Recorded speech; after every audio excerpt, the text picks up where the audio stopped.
How's it going, guys? And welcome back to the channel. And boy, has it been a week in HellDivers 2. The battle inside the game is getting that little bit tougher now, and there's also battles going on outside of the game, which we seem to be constantly fighting on a day-to-day basis. And also, the new enemy, they are actually coming for us. Also, IGN has been at it again with their engagement farming. The community is in discussion about stratagems and playstyles, and the kicking drama keeps continuing, but we are winning the fight for democracy, guys. But before I do get into the video, I just want to say I know I'm a small fish in this vast pond of HellDivers 2 creators, but thanks for the recent support on the videos. This game and its community has been a breath of fresh air. I've already been banging on for far too long, so let's jump in. So on Thursday came the release of the updated Premium War Bond, so the very talented guys over at IGN released another rage bait article about how it's pay to win. Yes, a PvE game where the community works together to complete orders and has no PvP in it is pay to win. The article is titled, HellDivers 2's new Premium War Bond is live and players are explaining why it's not pay to win again. The first part of the article says, HellDivers 2 new Premium War Bond, dubbed Cutting Edge, is out now and added new weapons, gear and armour to the game, as well as cosmetic items such as emotes, but while many players of Arrowhead's co-op shooter are getting stuck in, some are debating whether the Premium War Bond strays into a pay-to-win territory. The Premium War Bond, essentially a battle pass, is bought with 1,000 super credits, HellDivers 2 virtual currency, and like most battle passes, HellDivers 2 Premium War Bond contains items that must be unlocked with a separate virtual currency called medals. In this way, players can't simply buy the Premium War Bond and unlock everything it has to offer immediately, although you can get pretty far with it day one if you've saved up lots of medals. Super credits are obtained through gameplay and via war bonds themselves, but obviously at a much slower rate than if you were to buy them with real money. 1,000 super credits costs $9.99, or in my currency in pounds, it's $7.99. So the article does state at the end there that credits can be earned in games. You can open doors, blast doors, along with them shuttles that you salute to, with players even getting a whopping 100 super credits from missions as well. There's been pictures all online. And you can also obtain these super credits from the War Bond. Yeah, it's not lots, but you can still get them. So them saying that in the article voids it straight away. I'm not even sure why there is a discussion around it, and even a full-blown article. The Battle Pass or War Bond, as it's called, is extremely consumer friendly at a price point of $7.99. Or you can save your credits up that you earned in game and pay for it that way. Or worst case scenario, you pay a few quid, a few dollars to obtain 100 credits to top it up and then buy the War Bond. So I typed pay to win meaning in Google and Cambridge Dictionary come up with this. Pay to win, in brackets, in computer games, involving or relating to the practice of paying to get weapons, abilities, etc. that give you an advantage over players who do not spend money. Well, because we're all in this together, it doesn't give you an advantage over any player. So yeah, IGN, suck it, your article's BS.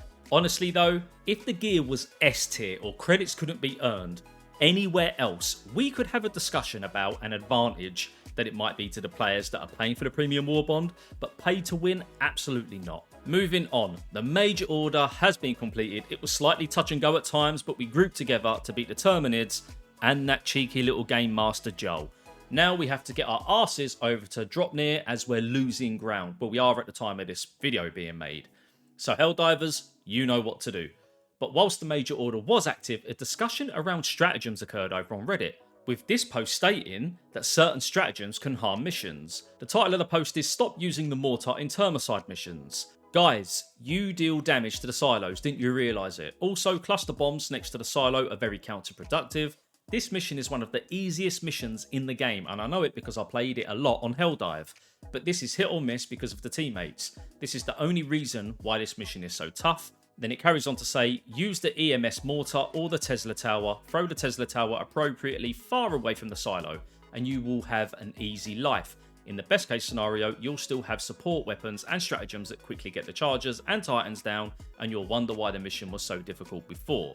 So understandably, not everyone knew about this at first, but it's good to see the discussions and tips around this. Players have a right to use what they want, of course they do, but in certain missions, it's good to know that you can actually hinder the objective that we're all trying to play for. Personally, I always use EMS as it's great at disabling enemies, and I can be a bit of a shitbag for killing myself and unfortunately my teammates in the process. So EMS is great. It's good to know that not just in the previous mission on the old major order, but in future missions, certain stratagems could harm the progress. The good old kicking debate has also raged on, with players making a point of saying they'll kick you if you run off to do certain side objectives on your own, as this causes enemies to spawn more often apparently.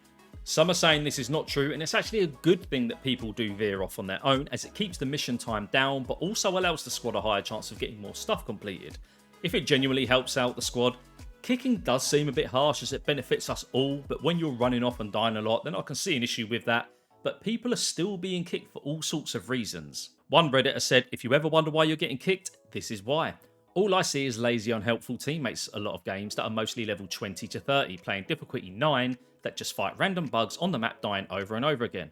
While I'm doing the main objectives with no help at all, as soon as I'm done, they sprint to extraction. I turn on my mic saying, please don't extract, I'm doing side objectives, collecting samples, exploring, etc. I also turn on my mic saying that I need help with the main objectives, but they just ignore me. I drop my samples at extraction and guess what? They pick it up and die far away. There should be a temporary box at extraction that secures samples, but still requires the box to be extracted. I'm just going to say I straight up agree with this dude here, because that is fair enough. If he's openly being on the mic saying, guys, come on, let's do it this way. This is my lobby. This is how I want to do things. And they're just straight up ignoring him and dying and causing him to lose all the resources. Fair enough. You've tried giving them a warning. That is fair game in my opinion. Then the next one said, we should get something after being kicked. Spent 10 minutes trying to save the idiot host and his friend. Then I suddenly got kicked and I got nothing. I killed almost all of the enemies we faced and they just keep dying. I should get something for my trouble.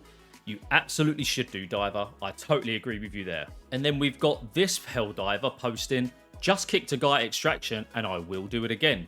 3 of us were struggling to deal with the last secondary and the last fabricator. I get a chance to breathe after clearing out a patrol and I hear 1 minute remaining. I'm like, what the fuck? What do we have 1 minute remaining for? I look at the top of the screen. Oh, the extraction timer is counting down. I pull up the map and this little shit P3 had ran off by himself and called in extraction when all 3 of us were on the other side of the map. He wasn't a noob, level 25 plus, he knew the deal. I had 15 samples on me and the 2 other divers that I'm responsible for as the host. I think that's fair game too. The little shit calling the extraction in when they was all the way over the other side of the map. That's another one that is fair game. So as we can see, there is lots of it going on. Just go over to Reddit and you'll see loads of posts about it. Some validated, some not. Hopefully this situation will die down and sort itself out soon, or Arrowhead will step in and come up with a system, but we'll just have to wait and see what happens. Are the Illuminati coming, guys? Well, there have been multiple sightings across the galaxy, with divers reporting and filming their sightings all over social media. If you're not familiar with the enemy faction, they were in the first HellDivers game and they called themselves the Squiff and were pushed out by Super Earth but are feared to make a return. They're super intelligent and sophisticated, so we'll have to watch this space and wait to hear from the Ministry of Truth. But I don't think it'll be long before we actually see them. They're meant to be quite powerful and they can mess with us in certain ways from what I've been reading from the guys that used to play HellDivers 1. We're just going to have to wait and see. They look super cool as well, as we can see by the pictures. So fingers crossed it's sooner rather than later. The team over at Arrowhead has some good news about a pesky bug. The issue surrounding friends and crossplay is going to get fixed. Baskinator posted this over on their Discord. We successfully reproduced the issue preventing crossplay players from accepting friend requests. Our programmers are working to determine the root cause and find a resolution. As soon as we'll have more info, we'll update you. There is a lot of people struggling, especially with their friends being on different platforms. So this is great news to hear. From my limited knowledge, that means they reproduced the issue. Now they can actually go in there and terminate that pesky little bug. So hopefully not too long, guys, and then we can all start linking up with our friends on the other platforms. Then I'm afraid to say we have cheaters, guys. Now, I can't think of any reason why someone would want to cheat in this game, but this Redditor posted this and linked a video, which I'm going to link down in the description, but I've also got a few screenshots on screen now. It says, found a cheater. I joined a quick play to out randoms. Once deployed, everything seemed normal till after destroying one nest of eggs and not realising for a minute I saw the 994 common samples, 998 rare samples and 999 super samples collected by this cheater. He says below is this clip I was able to snag before leaving the game. Divers, if you see this going on, please report your findings directly to your democracy supervisor because we cannot be having this inside the game. But that is the end of the video, guys. If you've enjoyed this in any way, please hit the thumbs up. It helps me out and it helps the video out massively. And if you haven't already, hit that subscribe button and the notification bell so you don't miss out on any videos. But until next time, take care, divers.